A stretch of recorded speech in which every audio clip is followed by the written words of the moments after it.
Alright, man. I need y'all to like. Oh shit, look at me. Look at me looking dusty.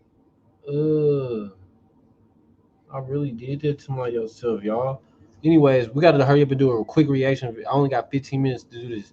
So we're gonna get straight to it. You're probably struggling to shoot in NBA 2K25. Like a motherfucker, I already seen the first 1 minute. I'm sorry y'all didn't. But all he doing is just kind of talking. Game came out, and right now is about a week after the game came out. And if we take a look what I was shooting back then on also another 6'6" point guard with a similar 3-point rating, I was shooting 59%.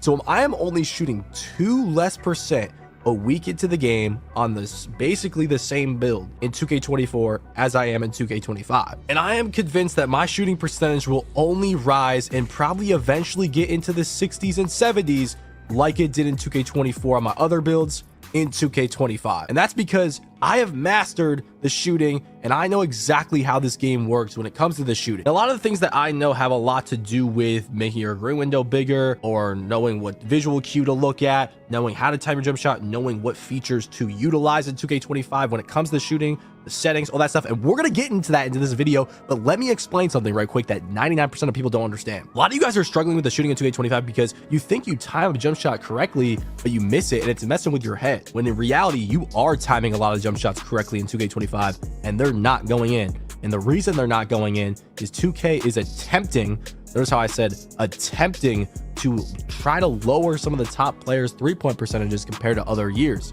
to make the percentages more realistic. But it's okay because I already figured out their system and how this works. Now you will see some very rare screenshots of people going 7 for 7 from 3. And yes, that's possible to do. Is it something that you're going to do every game? No. There will be jump shots you time perfectly that the game does not allow you to make. I like to call it RNG shooting, but there are ways around it. And there are ways to have games where you do shoot 7 for 7 from 3. 2K basically is forcing us to play smarter basketball this year. So if you want to shoot more consistently, start your games with positive takeover. A lot of you guys are shooting a 3 right off the rip. Maybe it's even a fadeaway 2 and you're missing it. Now you're playing a negative takeover. Maybe throw for an assist to start the game. Get a quick dunk or layup to start the game. Get an easy midi to start the game. Maybe hit your center, go for a dex, catch and shoot with full Gatorade, full stam, shoot the 3. Then you're in positive take for an easy jump shot. Not only that, don't just shoot 5 threes in a row expecting things to be perfect. You know, get to that 3-point bag. Even you know, nigga, they not playing bull, so the simple shit. Show us the other shit. With maybe the button secret that I just told. When you go online, jump shot's gonna feel different. It might even look different. It's just gonna be a whole different world, right? But number 2, that RNG shooting thing that's built into the game, it's not in the my court.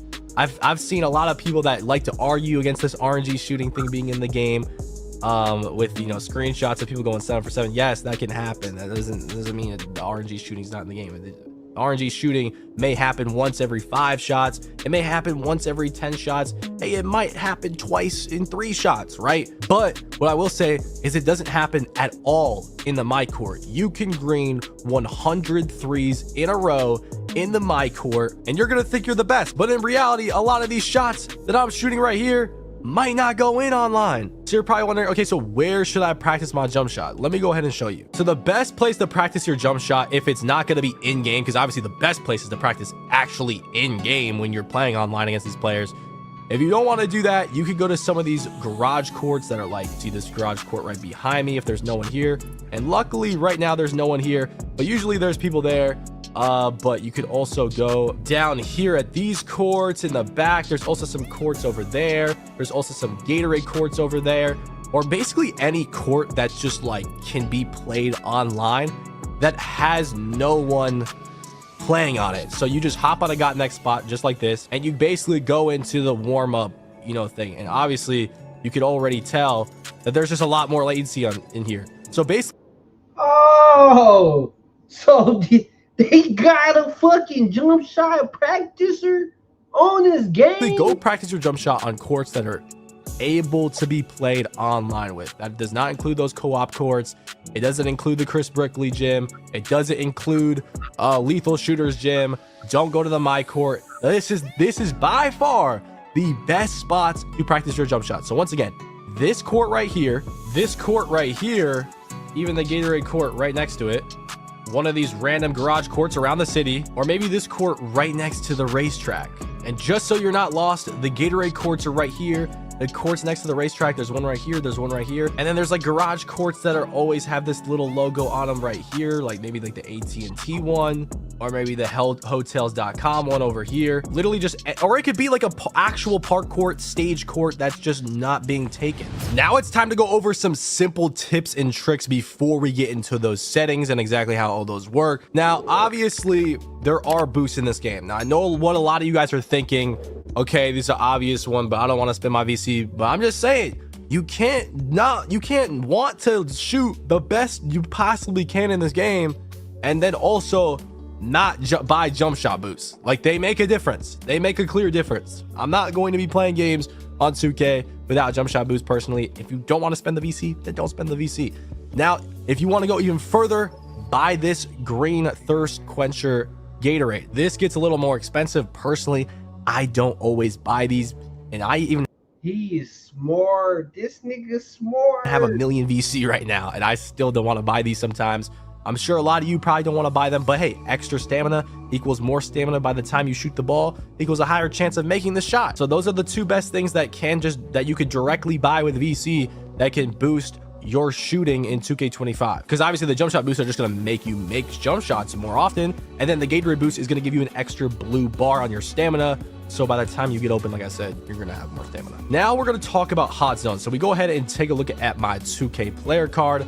I have 2 lethals. I have red hot zones around the entire 3-point line, the paint, and I don't have any of my hot zones yet in my mid-range area because I haven't gotten to that yet. But you want to make sure you get your hot zones. Hot zones are super important, and if you don't know how to get your hot zones, I'm going to tell you right now. So before you head anywhere, even before you head into the Art of Shooting gym, the lethal shooter gym, you want to get your red zones. So if you don't have your red hot zones already, the places that you can grind these red hot zones at is either the Dunes court right here, which is a street ball court. Go ahead and shoot from the exact hot zone you want to get every single shot for 2 straight games, and you will get your hot zone if you shoot, I think it's like 50 or 60% or higher. And those courts are on like rookie difficulties. So just do a step back, shoot a 3, and you should get it. So that's one court you can do it on right there. You can also go to this court right here called the Temple. It's been the same thing. It's a street ball court. Shoot from the exact hot zone you want your hot zone from for 2 straight games. Shoot a certain percentage or higher, which I think it's 50.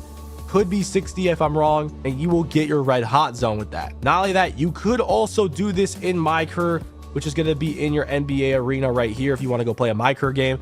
Just put it on rookie 5-minute quarters, shoot from the spots you want your red hot zones at, and you'll eventually get them. Now, if you do notice it with my hot zones, I do have some purple hot zones, and the purple hot zones give you a much bigger boost than the red hot zones do. So you can have up to 3 of these purple zones at one time. And the way you get them is either A, shoot from places that are already red zones in MyCur. You have to do it in MyCur. It's not going to work in those Dunes courts, I don't think, and it's not going to work in those Temples courts, I don't think.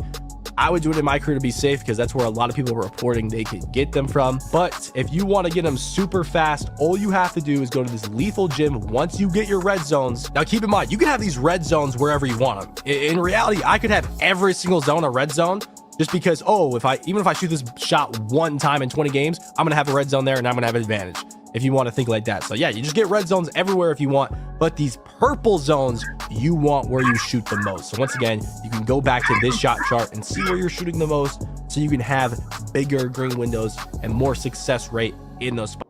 I'm about to go look at all my shit. I gotta start playing better. Now that I can see everything, nigga, everything is detailed now, bro.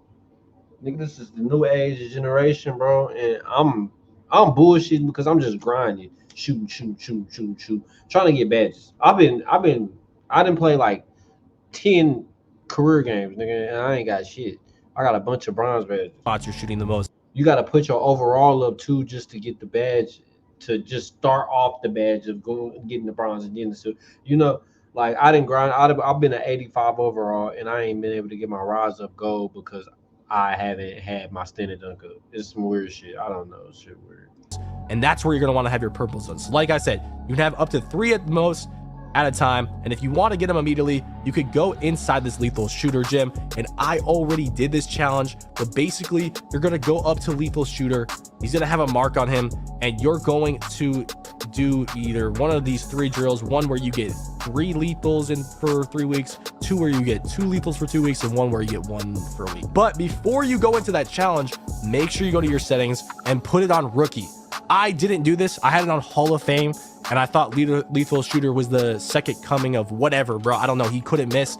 So I ended up just settling for 2 lethals, but I still could get my 3rd lethal in my career if I wanted to. But yeah, if you're going to go ahead and do the lethal shooter way of getting these purple zones, make sure you are on rookie difficulty. So once again, get your red zones in my career, the dunes, or the temple, then get your purple zones in either my career or the lethal shooter gym. Now it's time to go over these settings. Now the settings are actually the most important part besides like maybe the actual jump shot you're using. We'll talk about that later as well, but there's no really settings in the actual regular settings menu, so don't even go there. Go immediately to your controller settings, and there's going to be a couple things to look at, right? There's going to be the shot timing profile, the layup timing profile, the free throw timing, and then of course the shot timing visual cue. So the first thing we're going to go over is the layup timing profile, because it's just one that really doesn't have to do with shooting, but a lot of people are complaining, oh, I'm missing wide open layups in 2K25. What's wrong? It's probably because you're on high risk reward layup timing. Put this to low risk if you don't want to time your layups. Maybe even put it to real player percentage if you want layup timing off. Me personally, I had it at high risk and I was making a lot of red layups, but there were also some layups that I was missing because I just wasn't ready to time the layups. So now I've been messing around with real player percentages to just test out each setting, and I'm kind of liking the real player percentage setting right now. Now, free throw timing, I mean, you either just have this on user timing or you let the computer time it. I would put on user timing. Why would you let the computer decide whether you're going to miss or make it? Now let's talk about the shot timing profile. This is a new setting in 2K25 for the first time ever, and you can have it either on low risk, or you can have it on difficulty based, real player percentage, low risk, normal risk, or high risk reward. So difficulty based is letting the computer let you, make you miss or make it depending on the difficulty. So if you're in my city, it's gonna be a little easier. If you're in the wreck, it's gonna be the easiest. If it's gonna be in proving rounds, that's where the difficulty is the hardest. If it's in the stage, it's the second hardest. Pro-Am, pretty hard as well. So I would just avoid this setting completely, because no matter what you do with this setting, what kind of shots you take with this setting, you are going to shoot a lower percentage than you could if you do well with actually user timing it. Same with real player percentage. Do not use this setting. Same with low risk reward. I have played plenty of players in the park that have tried to use this low risk reward thing, and I purposely leave them wide open. Now, it does let you make whites, okay? But that's just clickbait, bro. Like, they're trying to pull you in. Oh, you can make whites, but your green window is super small. So, okay. So it's basically real player percentage, but you're timing it though. Like, if that makes sense. You're basically saying, okay, it's up to the game to decide if I make this white, and more likely than not, I'm not gonna make the white, but I am gonna make some whites, and then my green window is gonna be super small. And what ends up happening is every time I play someone with low risk reward and I see them make a white, I'm like, okay, leave them open, because I know usually the players that do try to mess with this setting are not very good players, and the green window is super small in this setting. So if you're not a good player, the green window is super small, guess what? You're not going to be making a lot of shots. So I would avoid that setting as well. Normal risk reward is a little in the middle. The green window is not too small. It's like right in the middle, and you can make whites. You're not going to make a lot of whites, but you can make whites. And honestly, I would recommend messing around with this setting. I have had some teammates that have messed around with this, and they've personally told me, I don't notice a difference with the green window change, but I do make whites every now and then. It's not often, but I do make them every now and then. So I would test this out if you are frustrated with using high risk reward. Now, the setting I would recommend the most is, of course, high risk reward. This is the setting I use for the biggest green window. And if you're playing Pro-Am, stage, or proving rounds, it automatically makes you shoot on high risk. So if you even think about playing in one of those modes, you may as well get used to this setting in the other modes, because you're going to be forced to be on it when you enter those modes. You're not forced to use the layup one for whatever reason, but you are forced to use the shot timing one. So yeah, you're not going to make any whites with high risk reward. You're not going to make any whites, but your green window is going to be the biggest out of all of these. So make sure that's on. Now, if you do want automatic greens, like greens immediately, like instant greens, like 2K20, you could put it on simple and you can get a green immediately, but you won't see if it was how contested the jump shot was. So I would recommend going all shots so you could see how contested it was.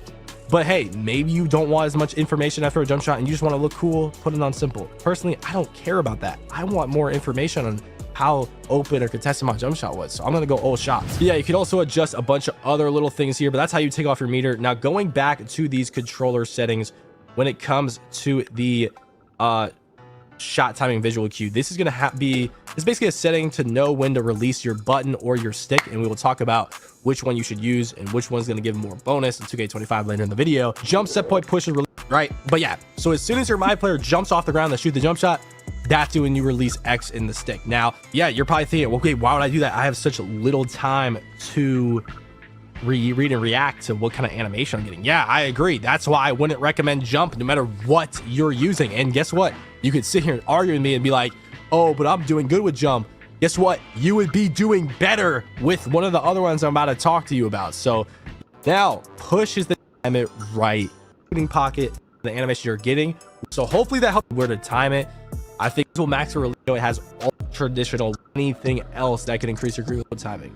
Push up, because a lot of people are super confused on it. They're all saying double H, if I'm timing the push timing correctly, then as you're pushing this, if you're a guard, but if you're a spot up player off a catch and shoot, like 15 or 20 rhythm shots, the game thinks you're just shooting with down on the right stick, and it doesn't think you're using rhythm shooting. So it'll just think you only went down on the right stick, and it won't read that you went down up. So you'll just miss the shot because it didn't count as a rhythm shooting shot.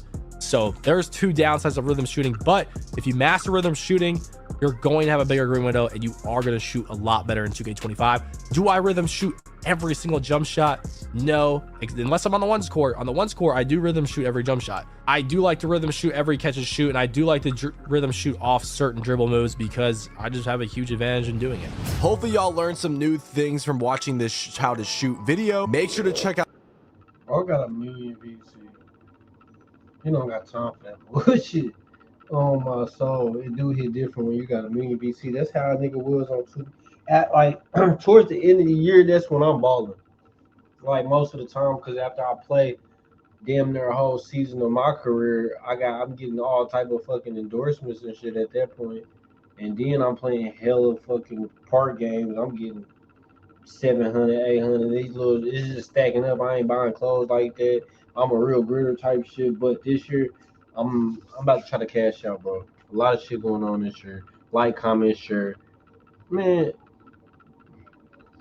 and this is gonna be my last reaction for a cool minute. Give me another week. I'm about to be dropping straight interviews. I appreciate everybody, all my supporters. Stay tuned in. I'm not giving up. We up all 2024, 2025.